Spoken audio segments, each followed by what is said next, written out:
Being a relatively young and shy person, I've started using dating apps to help me meet more people and hopefully find a lasting relationship.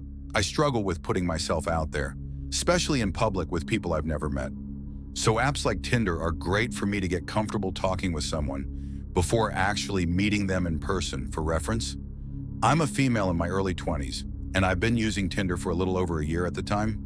Most of my interactions up until this point had been fine, usually either ending up dating for a couple months or just becoming friends. All of the breakups had been mutual and had no hard feelings anyway. This began a couple months after my last relationship. I was talking to a guy who all referred to as Peter for about 2 weeks on Tinder from our back and forth texting. He seemed like a nice, somewhat shy person, but part of me liked that because I was shy as well.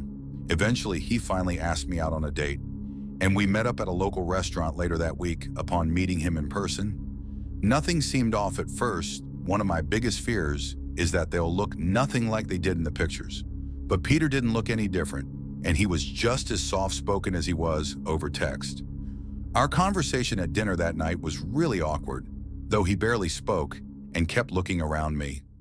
Not being a big talker either, was trying really hard to get him to open up a bit, but he would give simple one-word answers. At one point, he even left the table saying he forgot something in his car and didn't come back for almost 15 minutes, leaving me there alone. So of course, when dinner was done with, I kindly told him that I didn't feel a great connection and didn't want to continue further in a relationship with him. He stood quietly and nodded, then walked to his car. I felt bad, but that's just how it was. I got my car and headed home that night.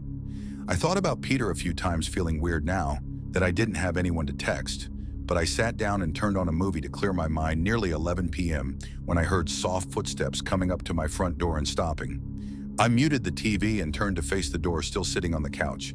I was tired, but I knew I had heard someone. 30 seconds of anticipation went by before a few loud knocks banged on the door. It startled me, even though I was half expecting it. I got up and looked through the peephole, and to my surprise at the time, Peter was standing there. I opened the door crack and stuck my head out. What are you doing here, Peter?" Peter looked at me, then turned away for a moment, looking around. This made me feel really uneasy, and I just shut the door and locked it, hoping he'd get the hint to leave my property. After a few seconds, I heard footsteps departing towards the driveway, and a car turning on and leaving. I checked the window to make sure he was gone, then sat back on the couch. I think I was just too tired to realize in the shock of the moment. But it wasn't until I sat back down that I realized that I had never given Peter my address. A really bad feeling surged through my body, and I went to check the window again to be safe. I didn't necessarily feel in danger at this point, but just worried that Peter may have something wrong with him, and had grown too attached to me. I went to bed not long after, and slept well through the night. In the morning, I made coffee and breakfast, and due to the cold, snowy weather, I stayed inside most of the day. It wasn't until I was bringing the trash out to the road that I noticed a set of footprints around the side of the house. Following them, they went around both sides of the house and right up to the gate to the backyard. Then off to the road. I tried to rethink what happened last night, but I was sure I heard Peter only walk up to the door and not around the house. So these footprints had to have been from the middle of the night while I was sleeping, standing in my living room. Now I was getting extremely uncomfortable and nervous. I know it sounds dumb, but my social anxiety was really trying to look for every reason not to call 911 at that time, though I'm very thankful that my panic overtook my anxiety and got me to call the police. This decision is very likely what saved my life, holding my phone after talking to a dispatcher. I stared at the ground and took deep breaths to keep my head straight. I'd never dealt with something like this, so my mind wasn't prepared to handle the stress. But as I stood there trying to calm my head, I heard footsteps in the snow outside the living room window. I'm not sure what else to describe how I felt, other than just completely scared. The footsteps stopped outside the window, and I began to back up slowly, trying to get to the kitchen. Then came a slight scraping sound, likely a knife being wedged between the window. Tried to pry it open. It was an unfortunate reaction of mine to scream from the terror of it. Immediately, the footsteps ran around to the side of the house, followed by the forceful sound of the gate breaking open. I grabbed the first knife I saw in the kitchen and sprinted upstairs, turning the corner. Though I saw a glimpse of Peter outside the glass back door, trying to force it open, I locked myself in the bathroom, crying and clutching onto the kitchen knife as I listened to the harsh banging, scraping, and beating on the back door. It sounded like a bear trying to claw and smash its way inside. This went on for maybe 2 or 3 minutes, which felt like forever. I thought of all the horrible things he planned on doing when he made his way inside, making me even more emotional. But then a knock at the front door overcame the sound of the banging at the back door, which immediately stopped. An officer called out, and I ran straight to the front door while Peter had run off. They were able to find him pretty quickly, and he admitted to his crimes, though he gave little reasoning for doing them. He truly just seemed crazy and unstable. It's terrifying to think how this happened, from seemingly meeting up with a normal, friendly guy. This whole thing has given me terrible trust issues, and I stopped using dating apps. One of the scariest things was that the back door was almost completely destroyed, barely hanging on by the latch. Likely, if the police had shown up just minutes later, Peter would have made it inside, and who knows what he would have done if he had gotten to me.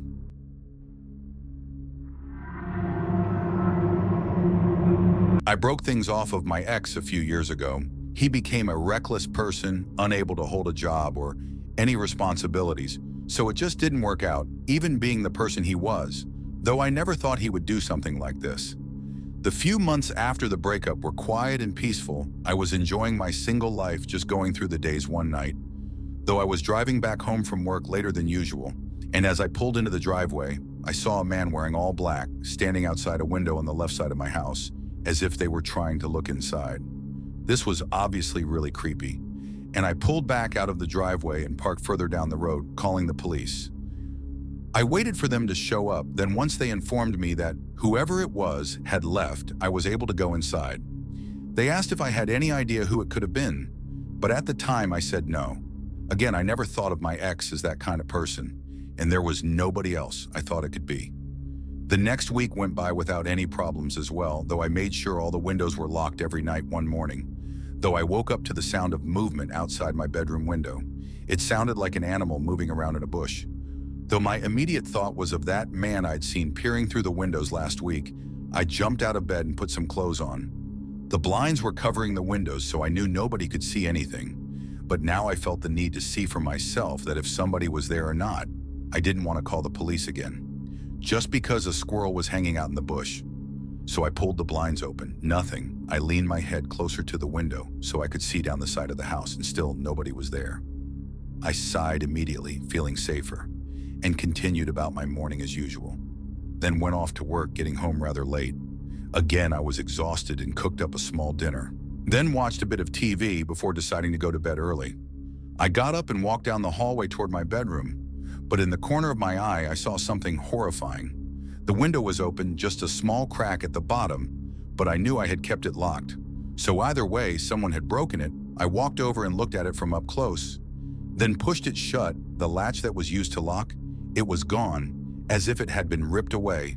It felt trapped and scared, like I wasn't even in my own home anymore. I knew I had to call the police, but I began to fear making noise as the possibility of someone being in my house became more prevalent. In my mind, I was just standing there for I don't know how long, listening to the silence of the house before the sharp, sudden sound of my phone beeping made me shiver. I pulled it out of my pocket quickly, and immediately my stomach dropped. It was a text from my ex asking how I was doing. I stared at it just in shock and trying to piece it together in my mind. Was this just a huge coincidence? Or was it not a coincidence at all? Was he watching me right now? Fear was taking over my body. I looked around frantically, shoving myself in a corner of the room so nobody could sneak up behind me. Then another text came in. He said, "We need to talk." I was trying to hold in my tears as I turned my phone on silent.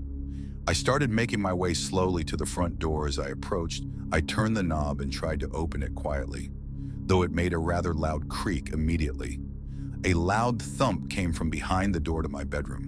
I threw the front door open and sprinted outside and down the road. I hit on the side of a neighbor's house and called the police. They actually made it pretty quickly, and I walked over to my driveway when they arrived. After 2 officers went in, they came out a minute later holding my ex and dragging him into their car. He was pleading, saying he just wanted to talk to me and that he knew what he was doing was wrong, but he wasn't going to do anything other than talk to me. Unsurprisingly, though, he had a knife shoved in his pocket. That was hopefully the last time I'll ever see or hear from him again. Obviously, I don't believe that he just wanted to talk, but that was the story he stuck with. So I'll never know what he was actually trying to do. But him waiting in my bedroom like that with a knife, I know I was lucky to get out as safely as I did. A lot of people have ex-boyfriend or girlfriend stories, but mine was actually just a friend. I'm going to call him Brian to keep everything private. We had met my junior year of high school through a mutual friend and had become pretty close relatively fast. We didn't go to the same school as he lived about a half hour away from me, but we hung out every weekend, got food, drove around, and just talked. Sometimes we'd go to concerts and parties together too. I'd say we were each other's best friend for a really long time. He's always been a bit weird though. He'd text me all the time, and I mean sometimes 6 or 7 times in a row if I didn't respond quick enough, but I knew he had a lot going on in life. Or so I thought. Me and the mutual friend who introduced us, well, call Holly, were talking one night, and she said she thought he might have been lying about some pretty serious stuff he had told both of us when we first met, that his sister had cancer. But when him and Holly hung out and it was brought up, his story was different. When Holly told me this, we decided to look through his mom's Facebook, who I just recently added, and she posts basically everything. We couldn't find anything, and something that big definitely would have been posted. I've never met his sister since we never really hung out at his house, but I didn't find that weird because I didn't want anyone at my house either. While talking about this, we both shared other things that seemed a bit off to us, such as him saying that he might have cancer or that he was in the hospital for a very serious reason, but then would be completely fine just a few hours later after going through everything with each other. We couldn't believe how much of a liar he was. I felt heartbroken that someone I called my best friend would lie about such awful things.